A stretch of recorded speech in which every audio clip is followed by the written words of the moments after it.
This is the appeal to authority. Now, who's the authority? Scientist authority. This is Einstein. So it's not that good. That means the people are increasing the reputation of Einstein, and it should not be.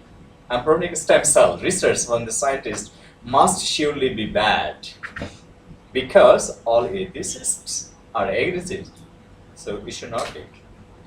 What's your ground premises to say that the research will be bad? No. Ethicist may be against your findings or your project, it doesn't matter. Now, if the Bible didn't say anything about it, it's very interesting. And they would probably decide the issue by looking at what Aristotle had said about the matter in his writing. Is it true? So, for example, if you don't get any solution in the Bible, then you should rely on the writings and the conclusion of the Aristotle.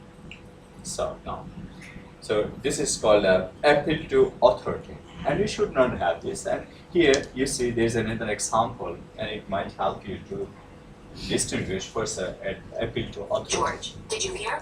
There is a new study out at Harvard which says that listening to rock music will decrease your reasoning ability by 42%.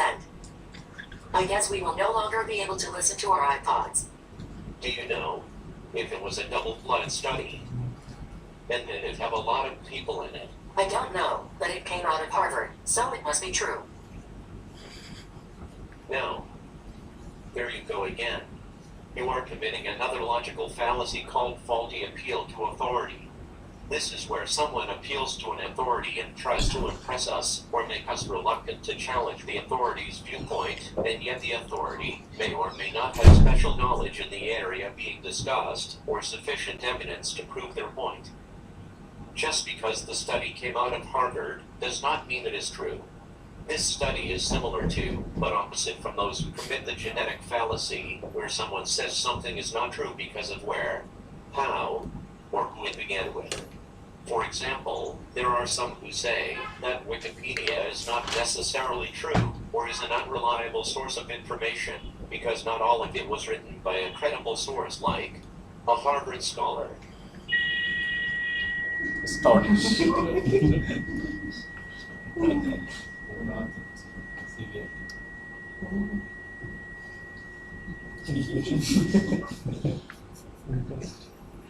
do not seem to comprehend what I'm saying. I'm only saying, as I said before, that just because the study came out of Harvard does not mean it's true. Well, you can listen to your iPod if you want. I will no longer be listening to mine. You will begin to lose your reasoning ability and will eventually become stupid. I find you very frustrating to talk to. I no longer wish to talk to you about this. Goodbye. Interesting.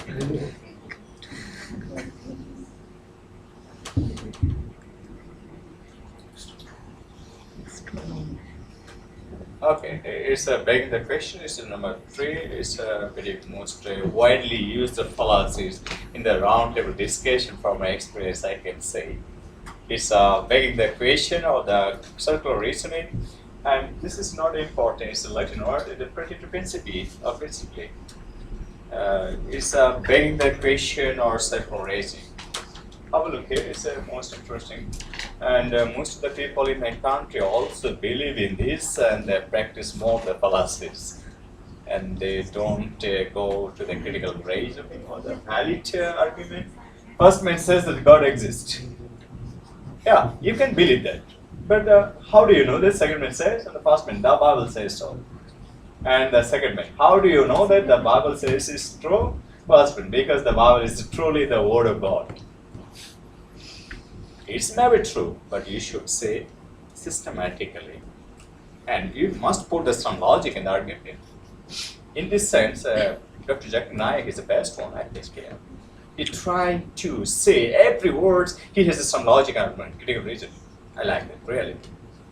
Without any perspective, just without any beliefs or religious, something like that, I don't say.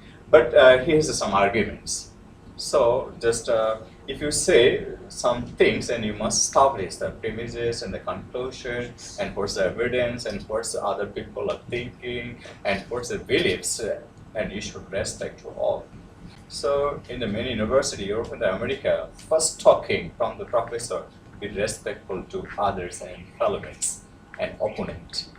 Then start the debates and the discussion. It's maybe the critical reasoning, or it's later, it's a subject matter another, but you should respectful to others. Then you can say, here, have a look. Most of the people in the debates can say just like this here. Free trade will be good for this country. Yeah, the reason is obvious. Why is obvious? Is begging the question. You can creating force to is just convince you and accept your say, but you can say that without any discussion. Free trade. So this is not the logic. It's a statement. Free trade will be good. And who says that it will be good for you? Or it may be good for you, but not for me. So you can say this. And the reason is obvious. Why the reason is obvious? What's the evidence? They say that unrestricted commercial relations with the rest of this nation and the benefits which result when there is an unimpeded flow of goods between countries. It's also a statement. Unrestricted commercial relations, for example, in the Europe, there is no boundary of the nation. This is the flow movement of the laborers and the workers. But what's the benefits come from this policy? You should say few words and what's the logic and what's the argument, and you should say some evidence. And with the evidence, you can say that the relation will best to its influence or it brings the benefits from the nation and of course the result when there is a conflict with the between countries. It should not be. Now it's clear, Mr. Begging the question? Yes. And you should not establish by creating the force, and you must have some evidence. And with the evidence, you can do this. And it must be clear, I think, after this illustration. Have a look here. Gentleman thinker, philosophical concepts explained in brief in a posh English accent. Begging the question. Contrary to popular usage, begging the question is a technical term that is often misapplied. In logic, begging the question is assuming the conclusion you're trying to prove. It's a type of circular reasoning, first identified and written about by Aristotle way back in the 4th century BC. For instance, the Da Vinci Code is a true story. How do you know? Because it says it's true at the start. What you've done there is you assume that everything in it is true in order to prove that it is true. You've actually appealed to the very thing in question, namely the truth of what's written in the book, as proof of itself. You've gone in a circle. Try this one on for size. My boyfriend doesn't lie to me. How do you know? Because he says so. How do you know it's the truth? Because it's honest. Again, you've actually used something as proof that is the very thing we are trying to question. You often hear people say begs the question when they actually mean raises the question. Don't get them mixed up. They are not the same. Interestingly, the actual phrase begging the question comes from a mistranslation.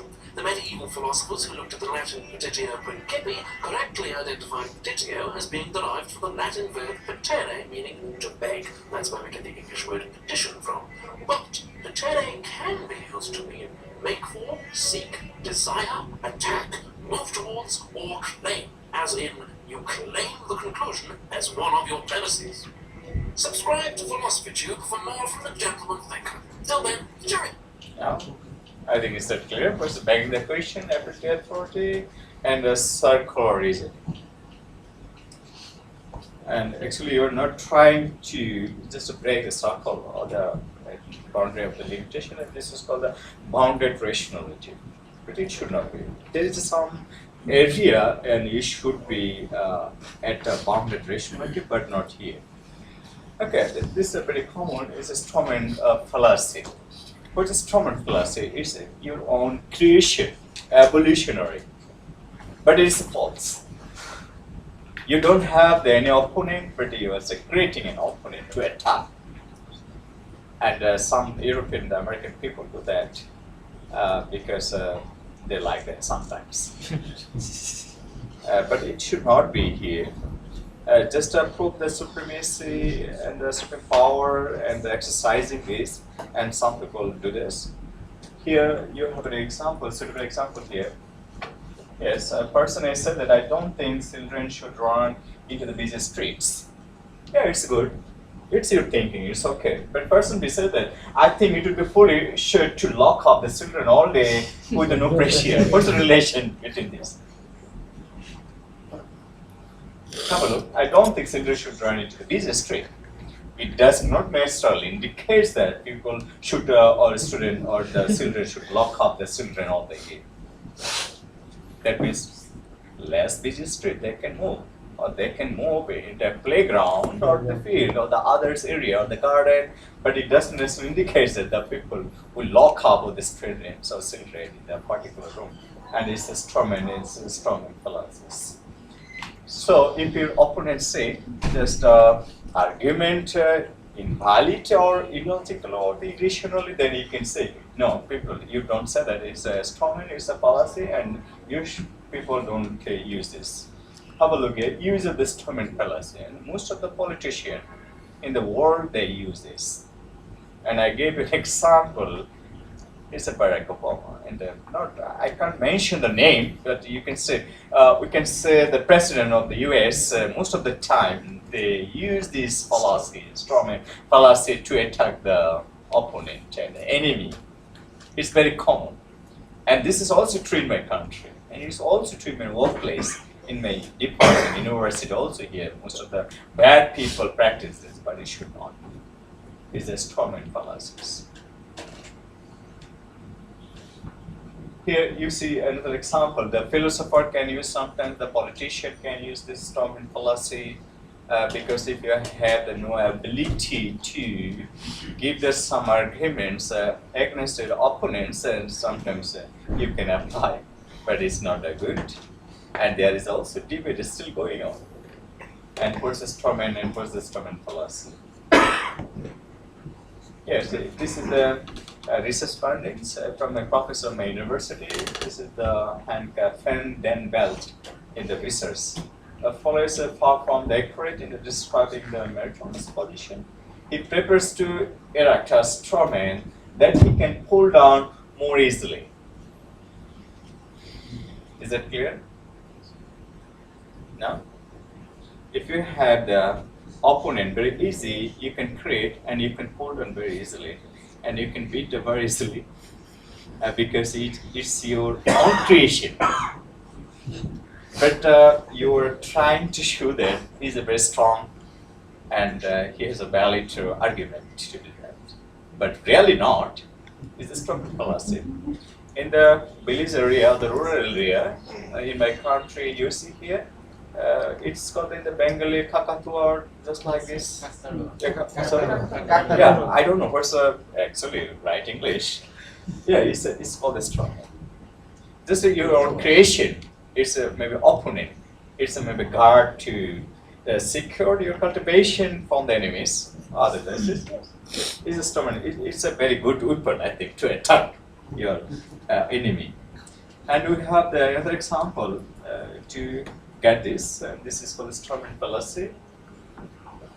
We're moving on now to fallacies that involve what I've called violations of the rules of rational argumentation. Yes, The rules it's of important. question are things like being able and willing to reason well, not being willing to lie or distort things simply to win an argument, and so on. The first fallacy of this type that we'll look at is more commonly known as a straw man fallacy.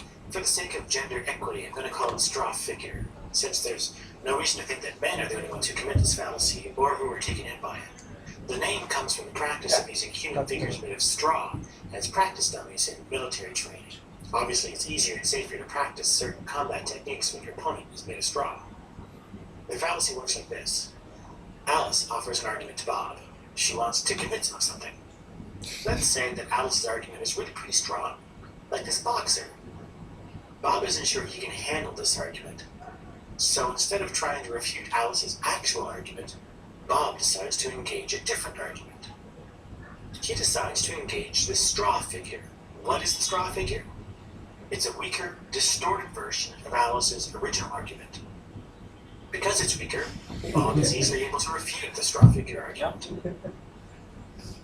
The straw figure fallacy is complete when Bob does the dance of joy and claims that he has successfully refuted Alice's original argument. But of course, Bob hasn't refuted the original argument, he's only refuted a distorted misrepresentation of it. This is the straw figure or straw man fallacy.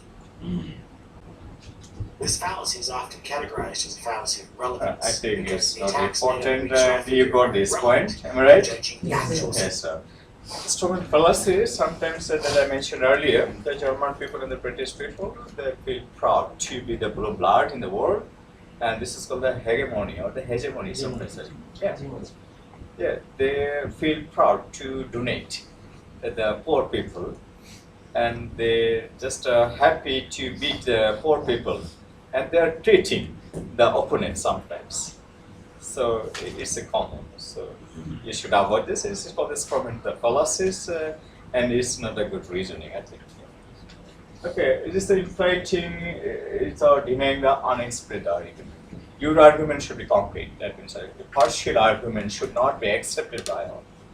And this is a very important and the more interesting example we have here. Have a look here. Incomplete argument. You should not be. And this is called inflating or denying the unexplained argument. What's that? Have a look. Whales are mammals, so they must be warm-blooded. Why?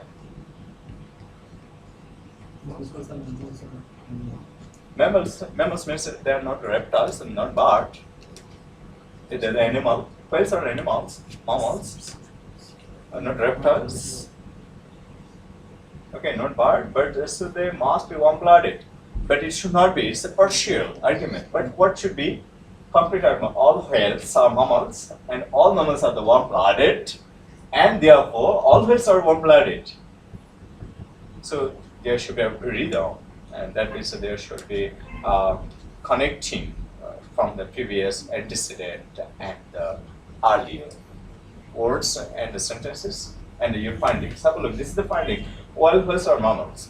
And if you write down the answer of the question paper on the answer script in the department, the finance of the others, and you should say this way: all whales are mammals, and all mammals are warm-blooded. That's why, or therefore, all whales are warm-blooded. Others not. And this is called the to-the-point answer. I don't know what is your experience, and this is called the to-the-point. And it should not be the partial. Or fully you can express yourself, what's your critical reasoning and what's your logic, and this logic must be the valid. If you say the partially, then it should not be the valid, and this is called the inflating or denying the arguments of the some others. But what should be? Yeah, I like that. This is the quotation of the Mahatma Gandhi. I like that really, and there's a rhythm here.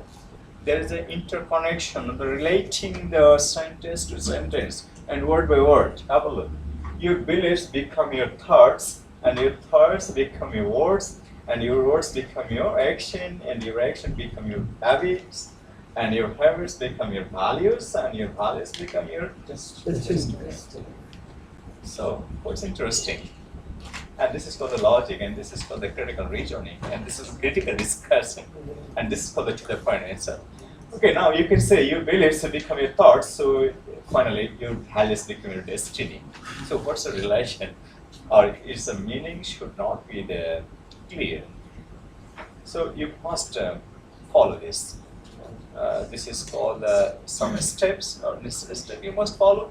Otherwise your answer or your research finding should not be the accurate or exact. Yes.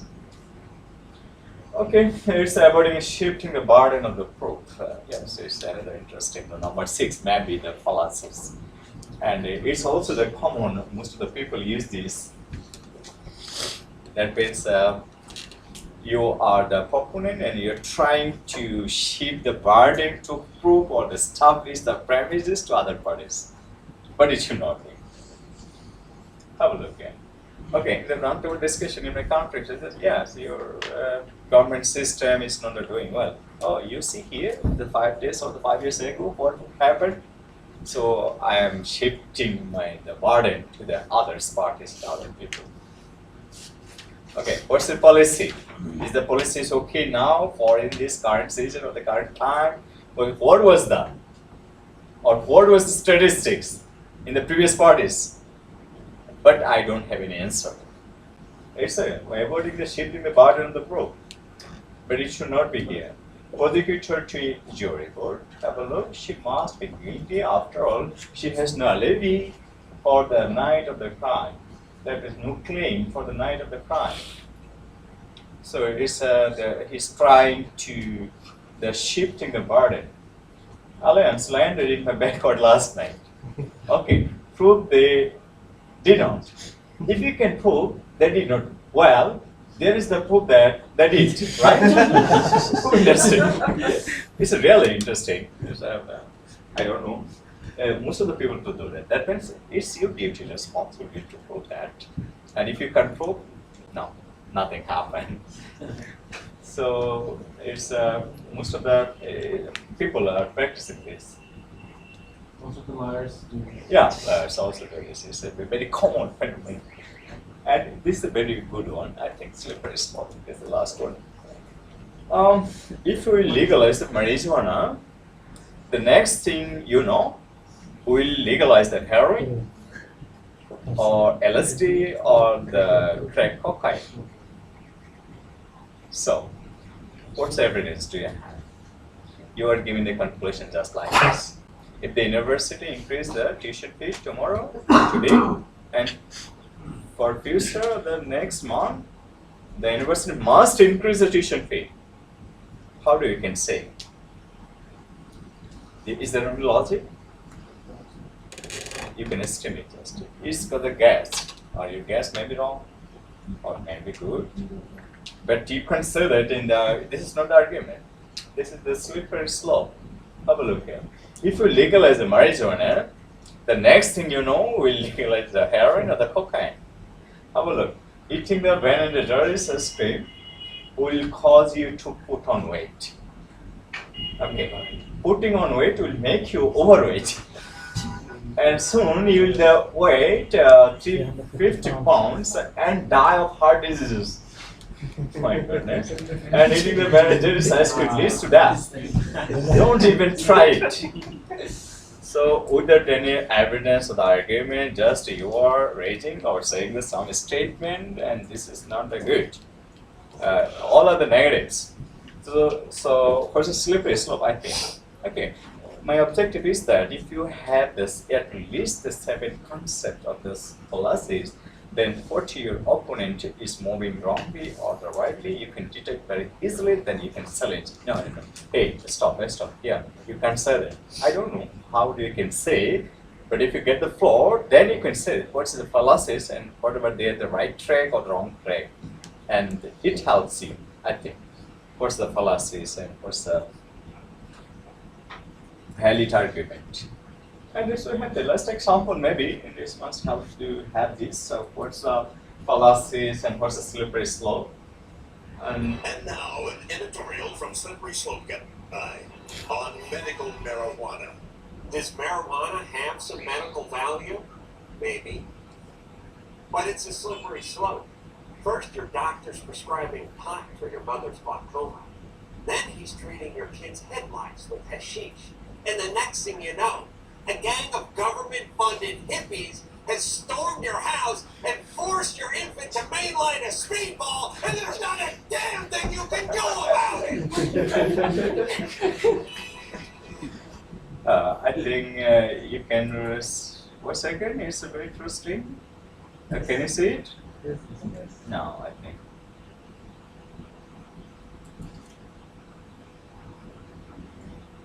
Slippery slope guy. And now an editorial from Slippery Slope Guy on conservation. Is conservation a good idea? Sure. But it's a slippery slope. First, you're asked to join the Vanderpool. Then the next thing you know, jackbooted government thugs are forcing you to commute to work on a plankton-powered moped, and there's not a damn thing you can do about it!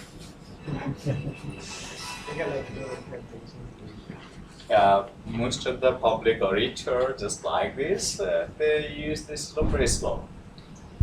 Most of the time I see in the public orator or public discussion, separate example here, member of the parliament, the chairman, and the minister.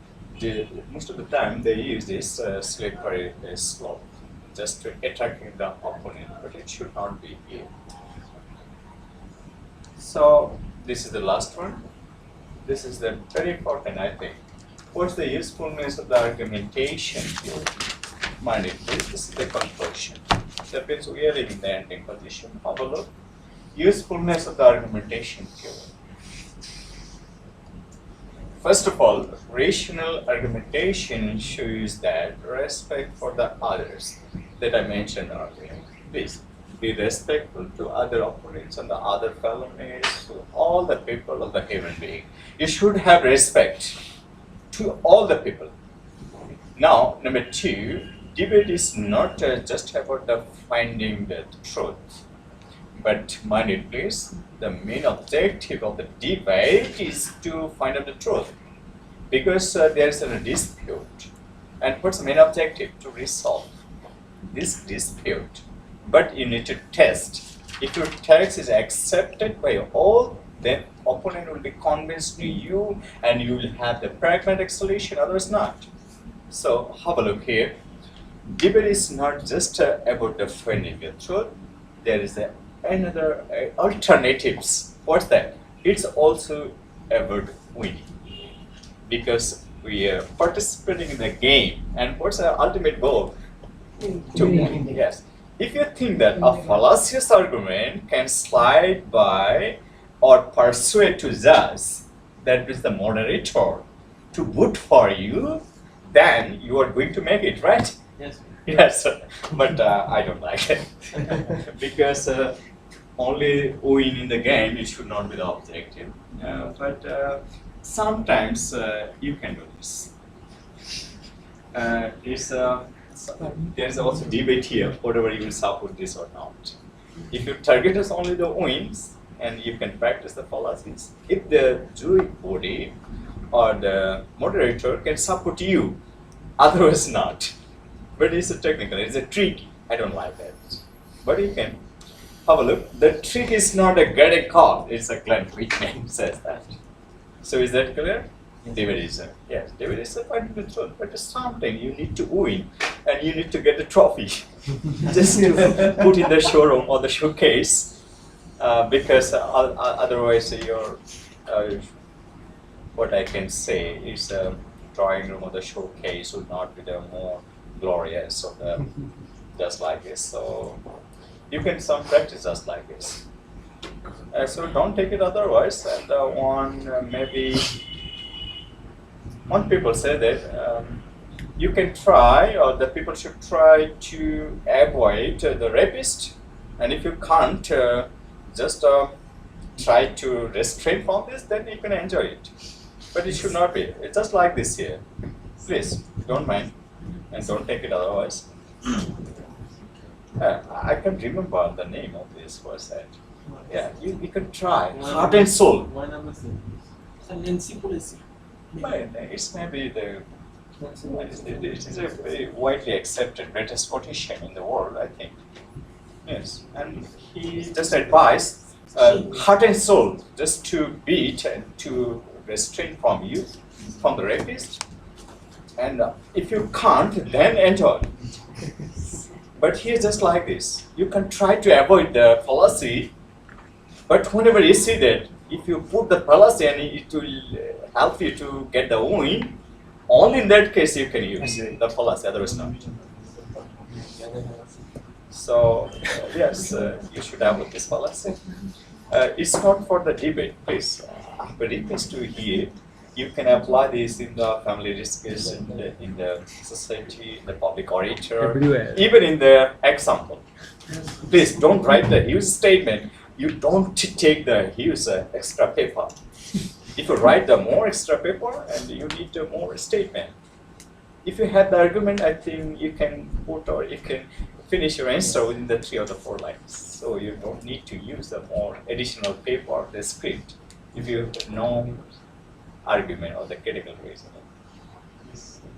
Yeah, you have some useful video tutorials. It's only for you, because I'm not interested to watch this video.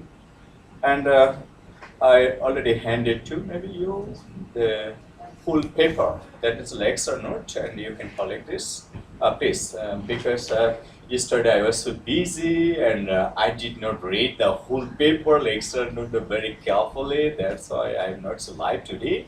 But I can try to give you what's the example and what's the distinguish between the fallacies and argumentation. I think it might help you. And maybe you can study again and again, and if you find it something interesting, then you can share with me other follow mates, and most of the people and all the students from this department will get the benefit. Thank you very much.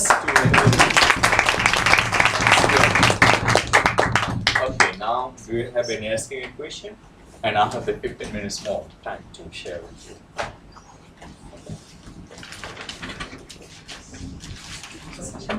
So one of my questions was like this. So it's all about, you say that at the end of the speeches that it's all about winning the debate and someone, in some cases, the tricks is justified. But my question was very simple like this, that how actually those sort of tricky fallacies will be more applicable in our very practical? Yeah, because you see here, you don't have the established premises. And from the very beginning, the people, say for example, your opponent is trying or practicing the fallacies. So otherwise, you don't have no other way. You must practice the fallacy because your opponent is practicing the fallacy, and if you go to the critical reasoning or the valid argument, then you must lose in the competition. So just wait and try to observe this situation. I think is my experience, but I don't have any evidence to say a few words about this. Just observe the situation. Then you can take the, I think, opinion from the parliaments and other debates or your group member of the people.